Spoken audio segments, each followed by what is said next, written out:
iniciemos con este conversatorio que está en el marco de nuestro Congreso, que tiene que ver, por supuesto, con el desarrollo rural y las sostenibilidades de la innovación y el emprendimiento. Iniciemos. Nuestro país tiene algunas tipificaciones, algunas cualidades o algunas características que son importantes tener en cuenta. La primera es la informalidad. Por más de que estamos suscritos y adheridos a la OCDE, la economía y el PIB nuestro, aproximadamente, dicen los estudiosos, un 48% del desarrollo tiene que ver con la informalidad. Pero también de cara a esa circunstancia, a esa realidad dura y que merma la competitividad y el desarrollo de nuestro país, hay un tema álgido en términos de innovación y emprendimiento, y es que los nuevos emprendimientos e innovaciones, su futuro es casi que muy corto, es decir, la mortandad y la mortalidad y la probabilidad de que sean escalables básicamente es muy corta.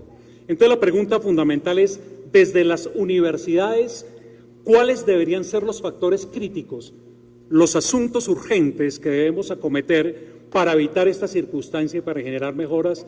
Si a ustedes les parece, empecemos con la doctora Ligia. Bienvenida nuevamente.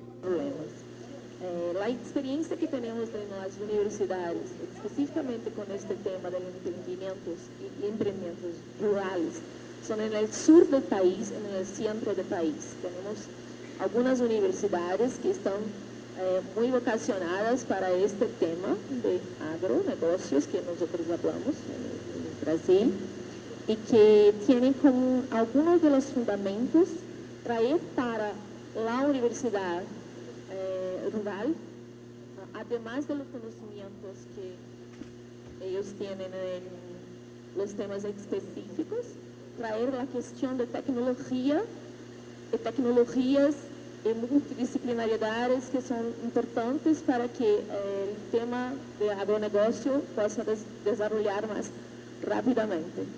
Esta es una de las cosas que son hechas. Entonces los padres envían sus hijos a la universidad, pero universidades tecnológicas, no solo universidades rurales, para que empiecen a trabajar con tecnologías. Cuando vuelvan al campo, vienen con la tecnología del laboratorio de las universidades y ponen en el campo para empezar negocios. Entonces, muchas de las haciendas, los padres tienen las haciendas que son productivas y todo más, y los hijos tienen agrotechs, que son empresas voltadas para la tecnología de agronegocios, que trabajan específicamente para el sector business to business, muchas veces, para mejorar la productividad, la calidad de las producciones, pero usando tecnología. Además de este tema, las universidades, no solo las rurales, pero ahí también hablo de la PUC, que es la mi universidad, están se empeñando mucho con el tema de emprendedorismo. Entonces tenemos disciplinas, clases desde el inicio de la facultad hasta el final de la facultad, donde tienen todos los conceptos de modelaje de negocios, cómo hacer la tecnología cambiar al mercado, el mercado demandar la tecnología a la universidad. Entonces tenemos una base que en los países desarrollados nosotros conocemos mucho más que en nuestros países. Yo creo que estas son las principales cuestiones que estamos trabajando en Brasil, y los inversionistas también empiezan ahora a mirar estas agrotecas, no solo en las haciendas, en sus producciones, mas principalmente estas tecnologías que pueden, con inversiones, mejorar mucho la producción nacional como un todo. Yo veo 5 factores que son claves que las universidades deben entrar a fortalecer para cerrar un poco este tipo de brechas.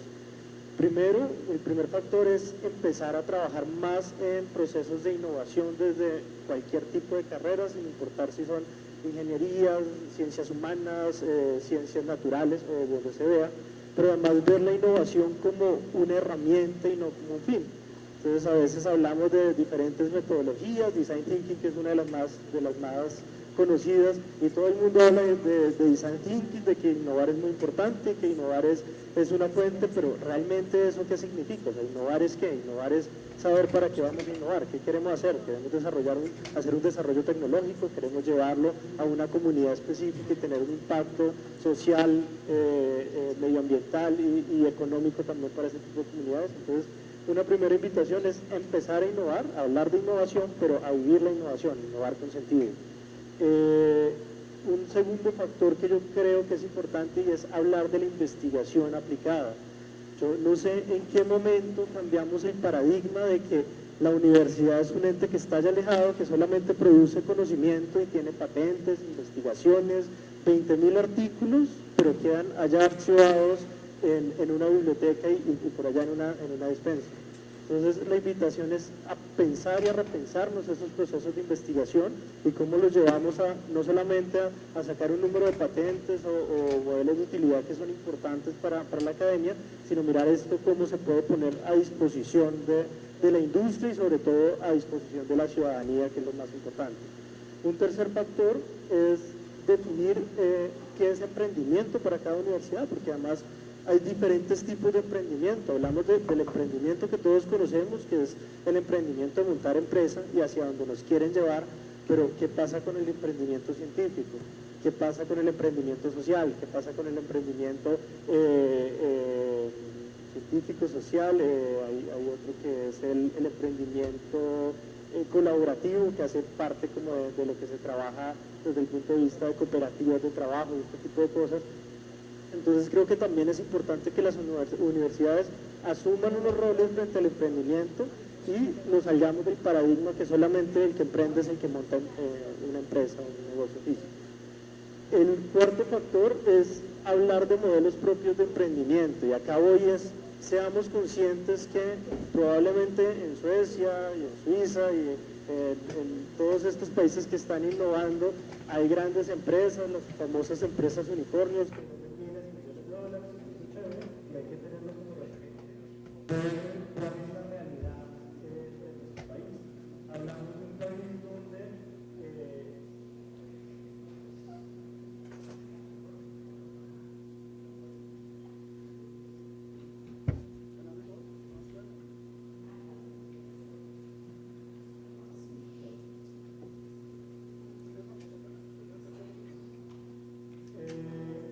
decía, estamos hablando de un país donde el 80% más o menos de nuestra economía se basa en pymes, en medianas, pequeñas industrias familiares, y además esto está generando casi un 90% del empleo en todo el país. A veces hablamos como país y como política de traer inversión extranjera, grandes empresas, pero realmente estas grandes empresas, ¿cómo están cambiando y cómo están mejorando la calidad de vida de las personas, de los colombianos? Entonces, de ahí también tenemos que empezar a pensar cómo esa academia la aplicamos no solamente a esas grandes empresas, porque llevamos investigación aplicada a grandes empresas, sino cómo la aplicamos a la disposición de estas medianas y pequeñas industrias. Y finalmente, uno de los importantes, yo creo que es muy necesario que la academia empiece a desarrollar dentro de esta tendencia que nos hablaban al principio del Congreso, que yo llevaría más allá de una triple hélice, una cuádruple hélice. Nosotros hablamos de academia, de gobierno, de empresas, pero hablamos del ciudadano sobre todo, porque al fin y al cabo los que consumimos, los que votamos y los que pagamos impuestos son los ciudadanos. Entonces tenemos que mirar cómo nos articulamos y cómo los servicios de investigación aplicada y esos posibles emprendimientos que cada uno de ustedes, jóvenes y profesores, tienen, cómo entran a impactar a cada uno de los colombianos. Bien, muchas gracias. Recapitulando un poco por efectos de sonido, si me lo permiten ustedes, hay 3 o 4 asuntos vitales con todo lo que nos han aportado. Primero, que las universidades sí tienen un deber, pero lo primero sería entender qué es el emprendimiento para nosotros, con todos los matices que pueda tener el emprendimiento, que no hay uno solo. Voy a saltar un poco las ideas. Tenemos referentes en el primer mundo, si se quiere decir eso, a los economistas y a los sociólogos casi no les gusta que se trate o se aborde de esta manera, pero si lo prefieren con un eufemismo, en economías emergentes, tener referentes o el benchmarking mundial es importante, pero tenemos que hacerlo desde lo local, y posiblemente también desde lo local podemos ser competitivos y generar desarrollo. Igualmente, desde las universidades, y hay algo que me seduce también en la respuesta, profesora Viridiana, es mirar el mercado, de cara al mercado de la sociedad, qué es lo que se requiere. No es emprender por emprender, sino que definitivamente el emprendimiento sea de alto impacto. Permítame sintetizar de esta manera y con base a lo que nos ofrecía el profesor Tomás en su experiencia en Costa Rica, me permito plantearles la siguiente inquietud. Él mencionaba que un aspecto frustrante de su experiencia es cuando van los belgas, los españoles, los suizos y demás a ver la producción del cacao. Acá si lo miramos en San Vicente del Chucurí nos pasa exactamente lo mismo. Una zona totalmente cacaotera, con premios internacionales en el commodity, es decir, en la materia prima, pero realmente nos falta ese pedacito para no depender de los mercados internacionales, que es una realidad inexorable para países que dependemos todavía del sector primario. En ese sentido, ¿cómo o dónde consideran ustedes que debe estar el encuentro entre innovación y emprendimiento para que estas ideas sean verdaderamente generadoras de valor y transformadoras sociales? Que es saber lo que somos, lo que queremos, la estrategia que nuestra universidad o la ciudad, las vocaciones regionales, locales, intenten y que están más involucradas con la realidad de la sociedad. Porque no ha sentido en traer una vocación distinta si hay vocaciones de cacao, de café, de soja, milho, maíz y como en Brasil, por ejemplo. Entonces, intentar entender la estrategia de la universidad, de la ciudad, de la Triple Helix, que ha dicho, del gobierno, de la empresa y principalmente de la ciudad. Y con eso empezar a trabajar las relaciones. Lo que ocurre es que el gobierno tiene un lenguaje, la universidad otra, la sociedad, las empresas otra. Entonces, para hablar, arreglar estos conocimientos, arreglar estos objetivos comunes es más difícil. Lo que pasa es que las universidades son, como ha dicho el colega, son medidas por las patentes, por las tesis, por los artículos que se publican. En cuanto al gobierno, tenemos algunas formas, pero yo creo que el populismo muchas veces, y la empresa por los resultados financieros. Entonces son objetivos mirados muy distintos que tenemos que conseguir arreglar para que tenga un objetivo común. Yo creo que ese es el principal. Y el emprendedorismo y la innovación son un punto muy importante para que estas estrategias sean planteadas en este Triple Helix. Yo creo que ese es el principal. Yo tenía algunas consideraciones, principalmente de los países que ya empezaron antes, que ha hablado el rector. Alemania empezó a hacer esto mucho antes. Recientemente Inglaterra ha hecho un programa muy fuerte del gobierno para trabajar la innovación e emprendimientos, con el apoyo del gobierno, de la sociedad, de las empresas y de las universidades. Cambridge es un ejemplo muy importante para nosotros, por ejemplo.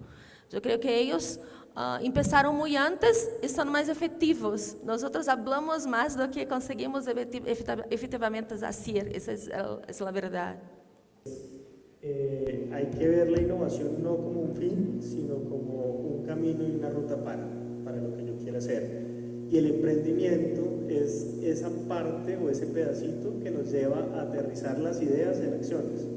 Yo siempre he dicho como uno para innovar debe tener un 1% de inspiración y un 99% de transpiración. Es decir, si no ligamos la innovación a un tema de proyectos puntuales y no aterrizamos los proyectos en modelos de negocio, productos, servicios, procesos o algo materializado, pues son buenas ideas y créanme que no hay nada más peligroso que tener una buena idea, porque nunca va a pasar de ser una buena idea. Entonces hay que aterrizarlo y el emprendimiento es una forma de materializar esas innovaciones. Ahora, hablábamos de emprendimientos académicos, emprendimientos industriales y empresariales, y ahí hay que pensarse también es si yo quiero emprender o no quiero emprender. Es que no todo el mundo tiene alma ni una vocación emprendedora. Hay gente que dice, yo quiero ser empleado y aporto más y puedo hacer más cosas desde siendo empleado que siendo emprendedor, y es algo muy válido. Hoy en día los sistemas de gestión de innovación que han venido tomando fuerza en Colombia y en diferentes lugares de América Latina a nivel empresarial han venido evolucionando, y no es solamente el hecho de tener un proceso de innovación, un portafolio de proyectos de innovación, una gente que sea súper innovadora y emprendedora y demás, sino es llevar a generar valor a través de lo que yo estoy haciendo, y yo puedo generar valor a través de muchas formas. Puedo generar un modelo de negocio, ayudar a que incrementen las ventas, ayudar a comunidades en ese proceso. Entonces ya no hablo solamente de generación de valor, sino valor compartido, y es como voy más allá de una estrategia de responsabilidad social empresarial y lo aterrizo a un tema de hacer que a través de economías colaborativas yo pueda ganar plata y pueda tener un impacto social, económico y medioambiental y demás.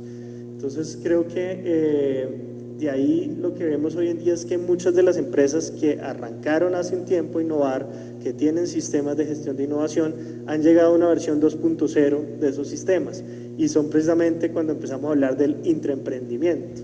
¿Y qué es eso de intraemprendimiento? Es básicamente yo como empresa, cómo me repienso el negocio y empiezo a generar nuevos modelos de negocio que pueden ser complementarios con lo que estoy haciendo, o inclusive empezar a extenderme dentro de toda la cadena productiva y dentro de toda la cadena de valor. Y eso se está haciendo hoy. Uno ve el Grupo de Éxito, por ejemplo, acá en Colombia, y lo viene haciendo y lo viene fortaleciendo muy fuerte.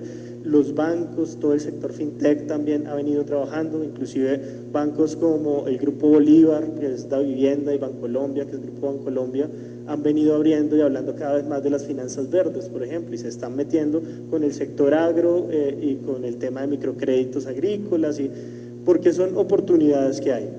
De ahí yo creo que es eso, es empezar a innovar y empezar además a plantearnos si queremos emprender, listo, si queremos emprender, y si lo vamos a hacer por oportunidad o por necesidad, si es porque nos tocó y nos quedamos de empleado, o si vamos a generar valor con ese proceso. Bien, muchas gracias. Viridiana, tu mirada, por favor. Creo que tendríamos que pensar en el concepto o el significado de la palabra innovación, ¿no? Innovación es mejora en un proceso, en una estrategia, donde ustedes lo quieran. Les voy a poner un ejemplo, las aerolíneas de bajo costo, ¿no? En algún momento fue un modelo de negocio muy innovador y no incluyó nada de tecnología. Los aviones son los mismos.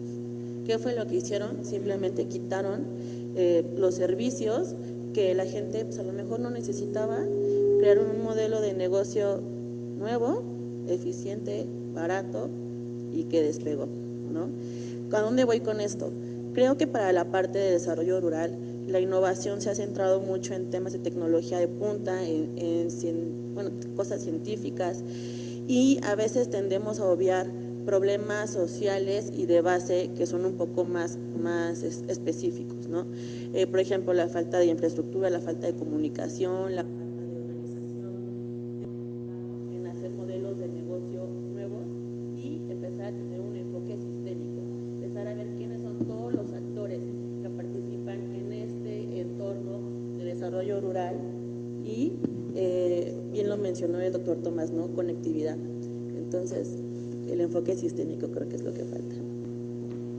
Con la experiencia, profesor Tomás, que usted nos acaba generosamente de compartir, con una mirada, y para todos ustedes, por supuesto, mucho más amplia, el tema de emprendimiento desde lo rural, para ustedes, ¿qué importancia tiene la asociatividad?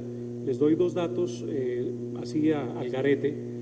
Por ejemplo, la economía solidaria y específicamente las cooperativas en Colombia tienen aproximadamente 9 millones de asociados, de una población de 48 millones de habitantes, o sea que aparte de los beneficios adicionales en los grupos sociales, ha sido significativa. Sin embargo, muy pocas son transformadoras. Las más, digamos, competitivas se cuentan con las manos y generalmente están adscritas en el sector lácteo y hacen producción significativa. Entonces, puntualmente, la inquietud es la asociatividad para lo rural, ¿qué papel juega en términos de innovación y emprendimiento? Profesor Tomás. Bueno, muchas gracias. Este tema de la asociatividad es extremadamente importante, dado que no tengo mucho conocimiento de cómo será en Colombia. pero en Costa Rica existen 2 leyes que apoyan de manera financiera a pequeñas y medianas asociaciones, a cooperativas y a pequeñas empresas. No hay posibilidad ninguna de que estas personas accedan a recursos para mejorar sus procesos o sus servicios o lo que ofrecen a la sociedad sin disponer de una asociación que pueda acceder a los recursos para poder dar un salto en sus sistemas productivos. En muchas ocasiones estas instituciones o estas asociaciones están necesitadas de un apalancamiento. Ese apalancamiento se debe dar precisamente con que el grupo en general se pueda beneficiar con estos recursos. Si no existe esa asociatividad, no tienen posibilidad ninguna de que puedan ser financiados absolutamente para nada. Es un poco crudo decirlo, pero esa es la pura y dura realidad. El otro tema que está relacionado con esto son las convocatorias internacionales, que me imagino que aquí en Colombia también salgan de manera, no son muy frecuentes, pero existen. Y una de las cosas que solicitan estas convocatorias internacionales es que las personas que van a concursar tienen que tener un nivel de asociatividad para beneficio de una comunidad, de un grupo en particular, de un grupo de mujeres. Entonces, no hay opción para nuestros ingenieros que están vinculados con el desarrollo rural y con la agroindustria, que trabajar desde el punto de vista social y económico, incluso cultural, con estas asociaciones, con estas pequeñas y medianas empresas o con estas cooperativas, para que se logre ese núcleo que puede ser objeto de financiamiento. De lo contrario, eso no es posible. Bien, muchas gracias. ¿Alguno de ustedes que nos desee complementar la idea del profesor Guzmán? Bueno, creo que la asociatividad es fundamental, porque sin la asociatividad los emprendedores no van a tener acceso a mercados formales, ¿no? Por lo tanto, no se va a generar economía. Volvemos a lo que mencionabas, ¿no? El gran porcentaje de informalidad que hay en todos los países donde venimos, ¿no? Entonces, no tendrán acceso a mercado formal, financiamiento, etcétera. Por ejemplo, Fundación Walmart lanza todos los años, a principios de año, una convocatoria para otorgar donativos financieros para desarrollo de pequeños productores. Entonces, si no estás formalmente, pues no hay forma de obtener este donativo, que además no tiene límite y es a fondo perdido, ¿no? Entonces, estarías perdiendo muchas oportunidades si no estás formalmente organizado. Permítame aprovechar su respuesta con la venia de ustedes y me conduce a la siguiente pregunta. Una realidad del campesino en América Latina, cuando saca su producción, la fruta, todo lo que da generosamente la tierra, lo pierde en la intermediación, porque sacarlo a la cabecera municipal y con una infraestructura que no tiene ningún calificativo, pues ahí se pierden todas las esperanzas y se pauperiza, es decir, cada vez el campesino en el minifundio es cada vez más pobre. Eso es una realidad innegable y no se puede ocultar. Particularmente la experiencia que usted relata en Walmart y esas fuerzas tan contundentes y tan inhumanas, si se puede decir así, del mercado, donde el poder de negociación lo tiene un retail como Walmart o como el Éxito, o como la Olímpica o como las grandes retail, que ellos están en su negocio, no vamos a satanizar, ni más falta, ellos tienen su core y tienen claramente su negocio. Pero ¿cómo hacer para que ese campesino que sigue pobre toda la vida pueda ser visto con otros ojos más allá de la dádiva y de la responsabilidad social que muchas veces se cree como algo asistencialista, sino que definitivamente se incorporen al valor económico compartido y al valor social, que eso teje una mejor comunidad y una mejor sociedad? ¿Cuál es la mirada desde Walmart específicamente para que nos la comparta aquí a nosotros, si es tan amable? Claro, correcto. Tocaste un punto clave, dijiste cuestión de negocio, ¿no? Para Walmart no lo vemos como un programa de responsabilidad social, sino simplemente es cuestión de negocio, porque nosotros vivimos de las tiendas o de clientes, ¿no? Y estos clientes que buscan productos buenos, frescos, de calidad. ¿Quién nos dan estos productos? Los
Este fue un programa que empezó en el 2011 y que ha ido evolucionando muchísimo.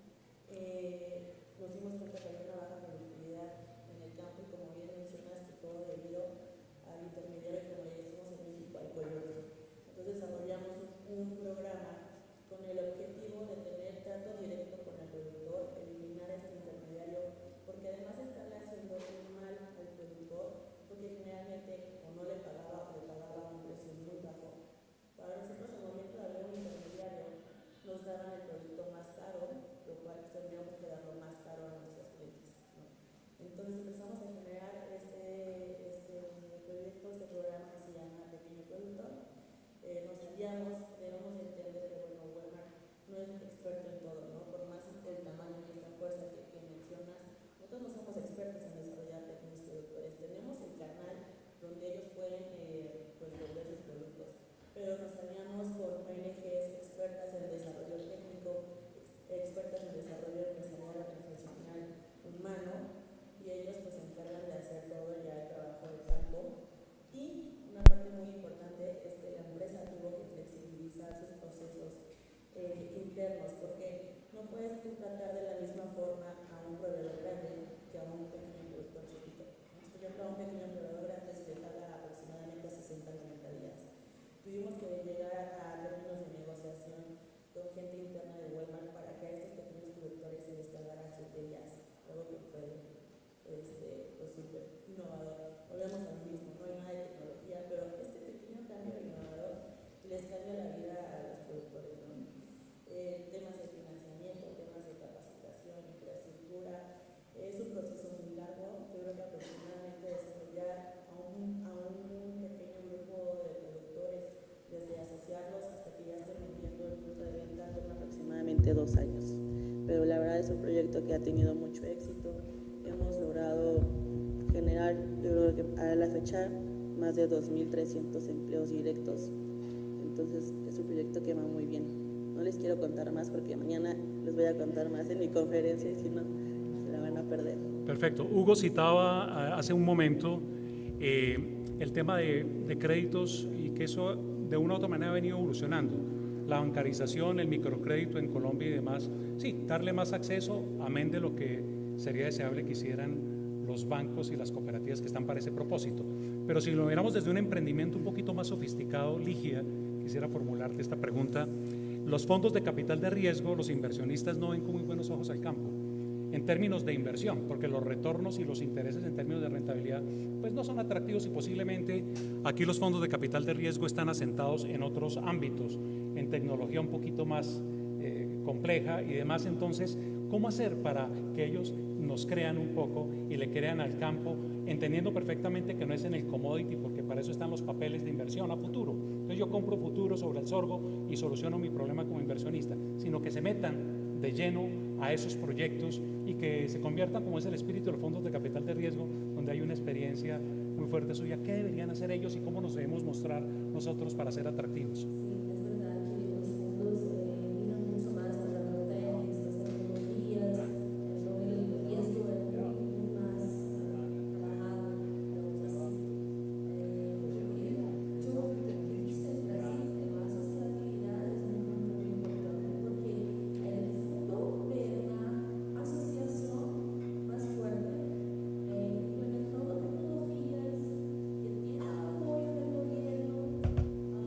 Con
Bien, muchas gracias. Les voy a cambiar un poco de tercio y aprovecho, profesor Tomás, de donde usted viene, un país tan pequeño pero tan biodiverso, al igual que el nuestro, al igual que toda nuestra América, que a veces nos duele mucho, pero siempre con la esperanza de aportarle algo para mejorar la calidad de vida de nuestra gente.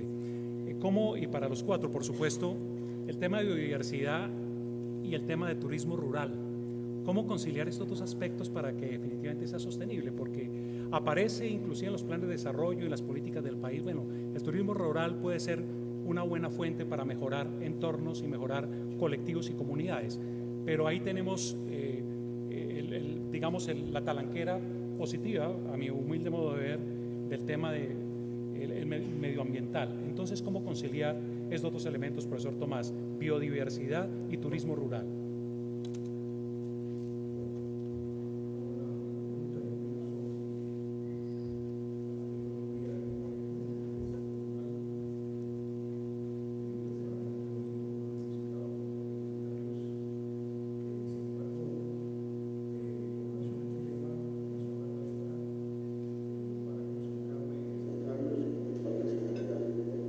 Ese concreto. Vivimos cerca de un volcán, el volcán Arenal, que es motivo obligatorio de visita de los visitantes extranjeros y nacionales, y alrededor del volcán Arenal se desarrolla una gran diversidad de producción agropecuaria. Si ustedes vieron en mi conferencia, al final les mostré un nuevo prototipo que estamos desarrollando para una pequeña empresa que está asociada con un grupo de productores de cacao, y precisamente ese secador solar viene a ser un componente adicional de un sistema que tiene esa asociación de un tour de chocolate. Entonces, ellos combinan la producción de cacao de manera sostenible, de manera orgánica, en consonancia con el ambiente, con la ecología. No se aplican productos químicos, se trabaja con productos naturales, se le lleva a las personas, se fertiliza con compost, se le lleva a las personas al predio agrícola con unos senderos, y al final terminan haciendo chocolate o moliendo café y tomándose un café o un chocolate en una estación rural, en donde, claro, es bastante redituable este tipo de actividad. En la otra que también le mostré, que el señor presidente visitó para exponer a nivel nacional el Programa Nacional de Cacao, esta empresita y esta asociación también abrió un espacio de tour de chocolate, en donde los turistas pues pueden visitar los campos, ahí le dan un almuerzo típico campesino, y al final terminan haciendo algo de chocolate en la propia fábrica que incorpora valor, o terminan comprando al que no quiere ponerse a trabajar. Entonces yo siento que esto es un tema que tiene que ser trabajado de manera integral, porque en esto tienen que participar los tours operadores, pero al mismo tiempo usted tiene que tener un producto de calidad.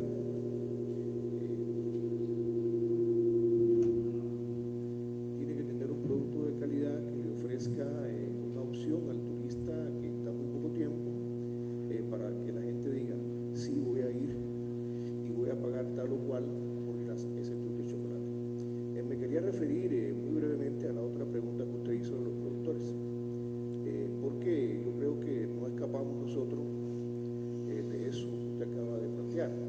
En Costa Rica lo estamos abordando de una manera muy integral, a partir de un plan estratégico de la comunidad vinculada con el gobierno, un plan de desarrollo local, municipal, y sobre todo a través de las cadenas productivas. Lo que no se venda en el mercado internacional o en el mercado nacional queda para la cadena interna de valor en la sociedad, a partir de las ferias agropecuarias, de ventas directas de los productores, porque ahí realmente la calidad del producto es superior y el precio es más bajo.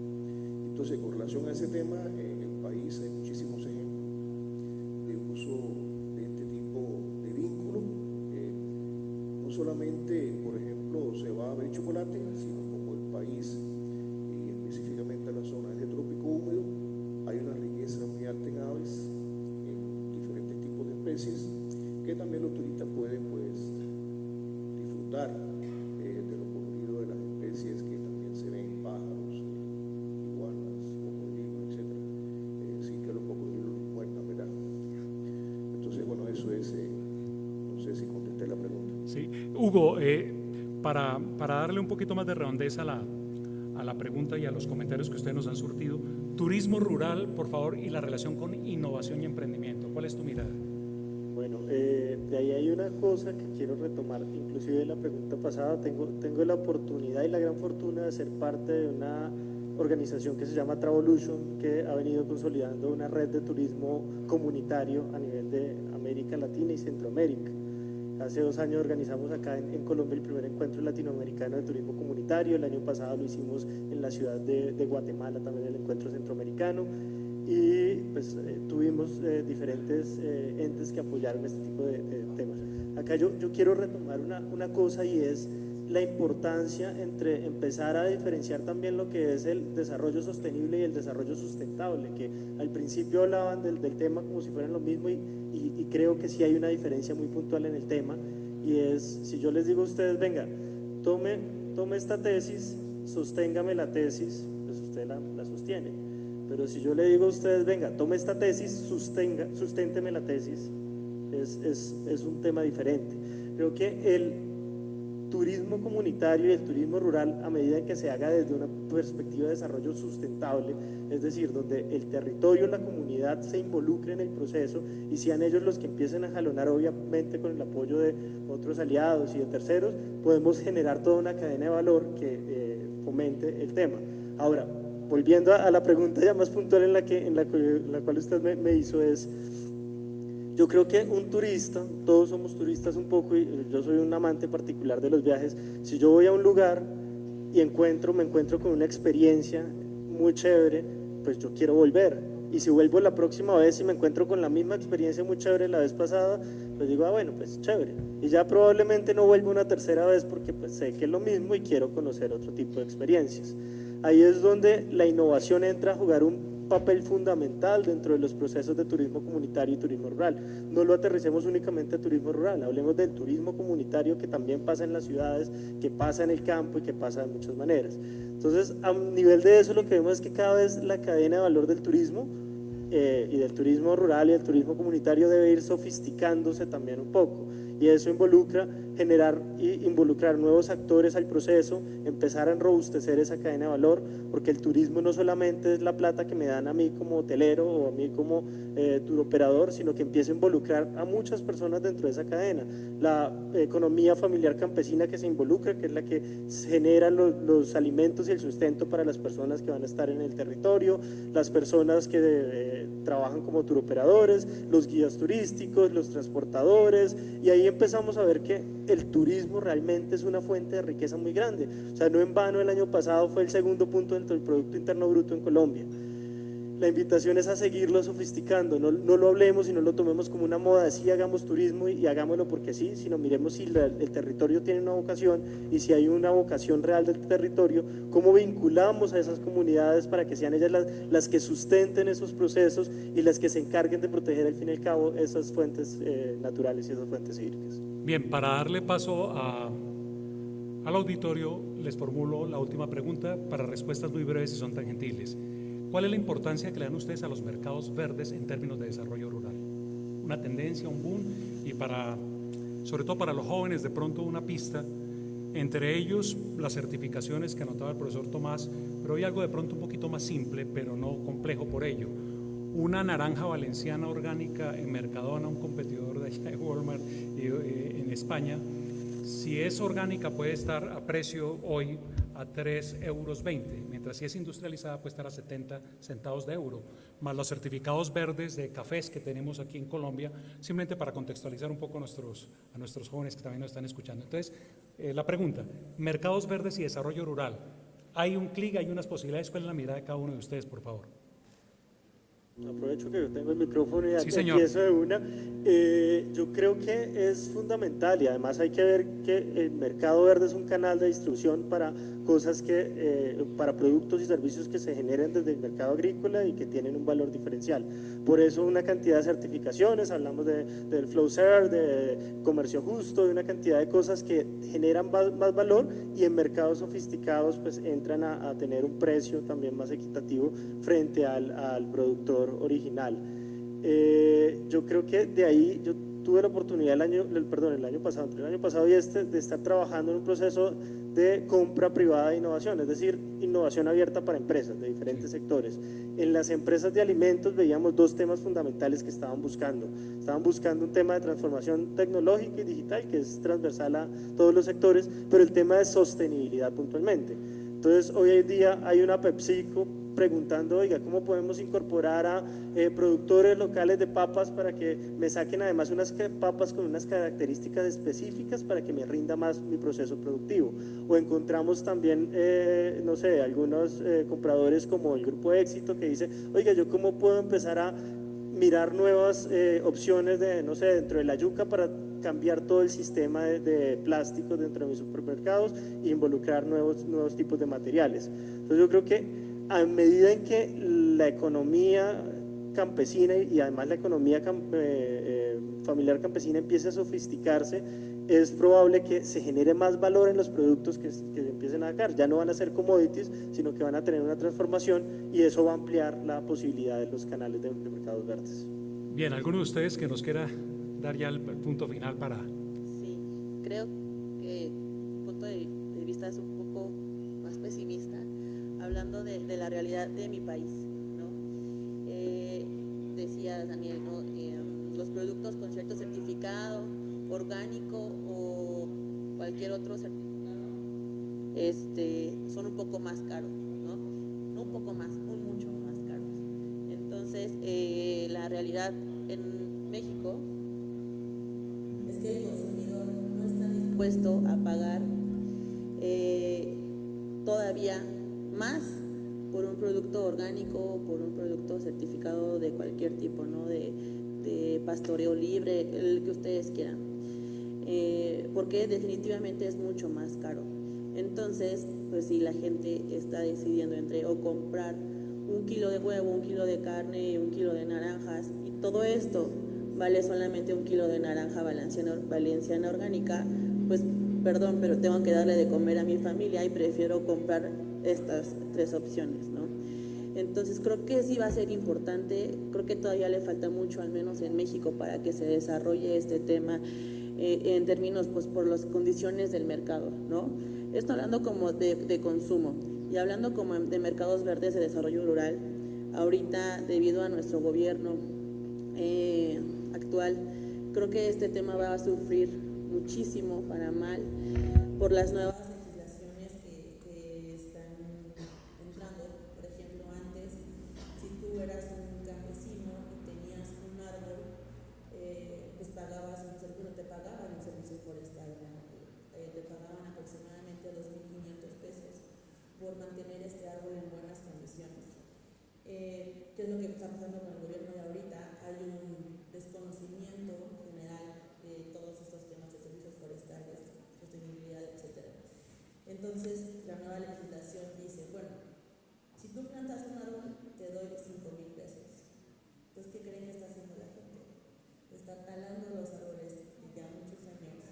Para ese espacio que les daban 2.500 pesos por tenerlo, pues mejor planto uno nuevo y me van a dar 5,000 pesos, ¿no? Entonces, la verdad es que es una situación, creo yo, en mi país un poco grave, que va a sufrir actual y en un futuro. Gracias. Profesor Tomás, ¿alguna mirada sobre mercados verdes? Yo no veo esto como una cuestión de mercado, yo veo esto como una cuestión de producción. Debemos definitivamente ir hacia una economía verde y específicamente a trabajar los sistemas de producción limpios. Esto no es una obligación, pero es una necesidad que tenemos que trabajar. Indiscutiblemente, la cuestión de certificación está vinculada con cuestiones de mercado. Sin embargo, las cuestiones de producción tenemos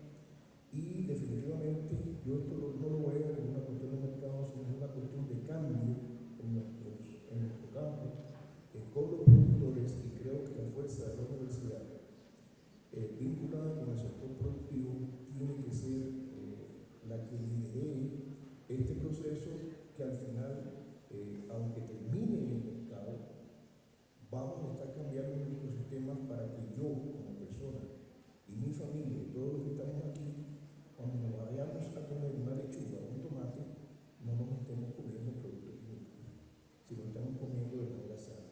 Entonces, esto no es un problema de mercado, es un problema de visión de los sistemas productivos y de salud de nuestra población. Así yo lo veo. Muchas gracias. Yo creo que es eso, es un problema de salud. En Brasil hay una demanda muy grande porque las personas están preocupadas con la salud en primer lugar. Creo que es eso. Bien, muchas gracias. Entonces los invitamos a quienes tengan preguntas para nuestros apreciados panelistas para poderlas surtir y redondear la sesión de la mañana.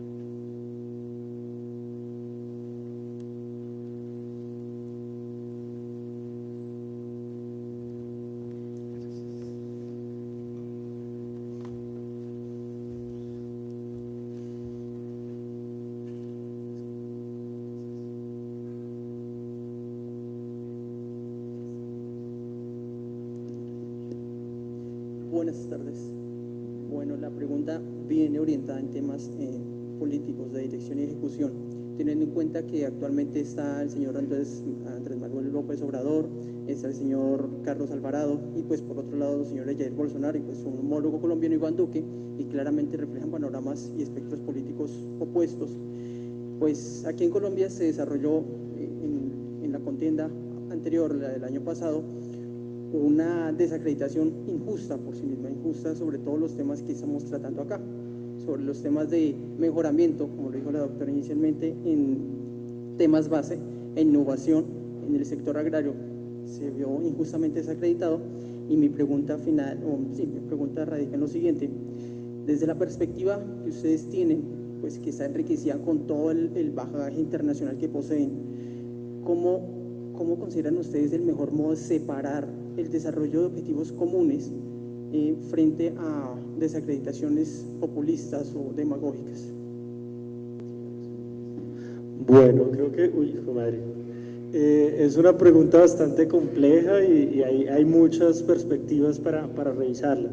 Particularmente yo creo que no podemos sacar un tema de gobernanza en medio de esto, sin hablar de politiquería y sin hablar de polarización política y este tipo de cosas, pero sí debe haber una necesidad y debe haber un liderazgo por parte del gobierno para que este tipo de transformaciones se generen.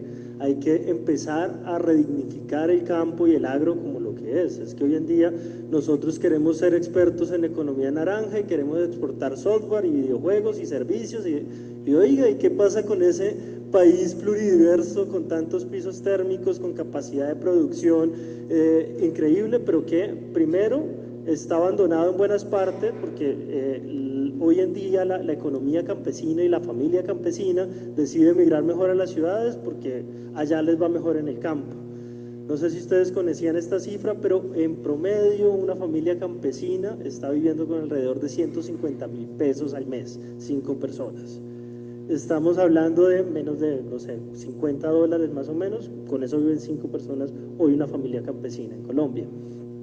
Cuando empecemos a cambiar esa brecha y ese estado de pensamiento de que es que el trabajo es duro para el campesino, de que el campesino es el personaje que está allá, y empecemos a valorar y empecemos a invertir como gobierno y como ciudadanos, porque esto es un trabajo en conjunto, no es una cosa solamente ni de la industria, ni del ciudadano, ni del gobierno, sino que se debe trabajar en conjunto. Cuando el gobierno garantice unos mínimos vitales para la familia campesina y para el agro, cuando se haga inversión tecnológica, en infraestructura, que mejore y disminuya esos costos de logística, donde el campesino también pueda ganar por eso, cuando yo como ciudadano sea consciente de ir y comprar producto colombiano y producto local, cuando la empresa sea consciente también de manejar unos tiempos de pago más justos para los pequeños proveedores, que ya vemos que está cambiando el chip, pero es algo que necesitamos fortalecer. Cuando todo esto en conjunto se pase, empiece a suceder y haya una gobernanza alrededor del campo en Colombia, creo que podemos dar un giro hacia esa innovación que necesitamos en la parte agrícola. Antes es muy difícil si no juntamos todas esas intenciones. Bien, muchas gracias. ¿Alguna otra pregunta del auditorio?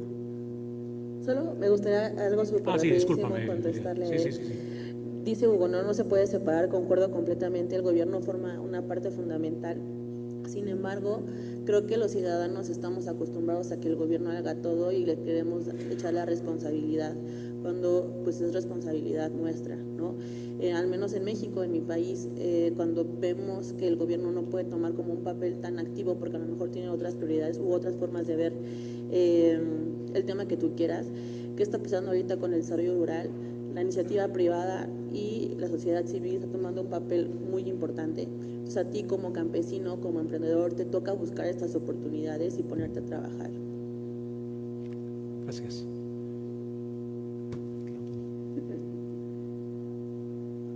Sí, por favor.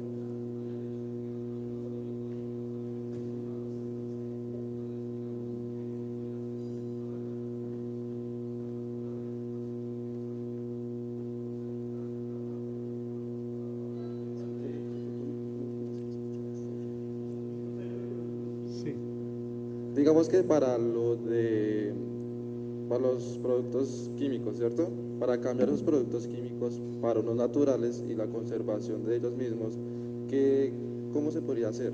¿Y qué recomendaciones? O también, digamos, para el tema de transportar alimentos a otros países, ¿se demoran días, semanas? ¿Cómo se hace cómo se podría hacer para la conservación de los alimentos?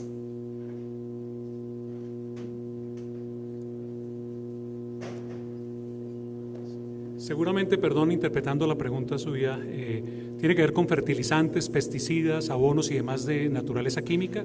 ¿Cómo hacerlo para mejorarlo a través de lo natural? Sí, creo que bueno, yo creo que si nos ponemos a revisar la literatura que tenemos disponible hoy en nuestra biblioteca, etcétera, hay muchísimas opciones y muchísimos sistemas de producción en donde no es necesario la autorización de productos químicos, no solamente en la agricultura, sino también en la transformación de alimentos. Te voy a poner algunos ejemplos: permacultura, agricultura biodinámica, agricultura orgánica, que es la más conocida.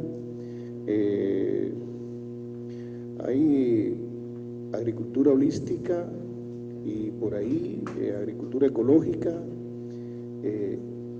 circular. Hay una serie de paradigmas que están escritos, que están fundamentados en la literatura, en artículos que funcionan, pero con el tema de los alimentos existen muchos preservantes naturales que se usan en la producción agroindustrial, que son tan buenos como los químicos y que preservan también nuestra salud. Yo recuerdo, tengo que hablar de las abuelas, porque nos olvidamos de las abuelas, ¿verdad? Aquí estamos en un ámbito académico y resulta que ellas nos formaron a nosotros, y en mi casa yo recuerdo que cuando yo era pequeño no había refrigerador, pero había comida. ¿Cómo conservaban? Bueno, ahí están las opciones de conservación de alimentos, ¿verdad?, que se dan de muy diversas formas, de manera natural, que nos hemos ido olvidando, porque hoy día, no voy a decir ustedes los jóvenes, pero en Estados Unidos, un ejemplo, hay carajillos que piensan que la leche es un tarro en el supermercado, que no viene de una finca, que no viene de una vaca, que no hay que ordeñarla, la leche es un tarro. Entonces tenemos que regresar nuestra mirada al pasado un poquito, que no es tan pasado, revisar las cosas que se han hecho, porque hay muchas cosas hechas y muy útiles, y simplemente aplicarlas. En cuestión de agricultura hay muchísimas opciones de no usar químicos que se usan históricamente con muy buenos resultados, ¿verdad? E incluso en la medicina. No quiero alargar más esto porque esto sería un tema para estar hablando toda la tarde, pero definitivamente la cuestión del uso de productos naturales y de sistemas que existen tradicionales de conservación y uso para nuestra supervivencia y alimentación existen y están escritos y están disponibles para todos nosotros en las bibliotecas. Bien, agradeciéndoles a nuestros panelistas su generosidad y lo que nos han aportado de todos ustedes. Muchas gracias y continuamos con nuestra agenda. Muchas gracias.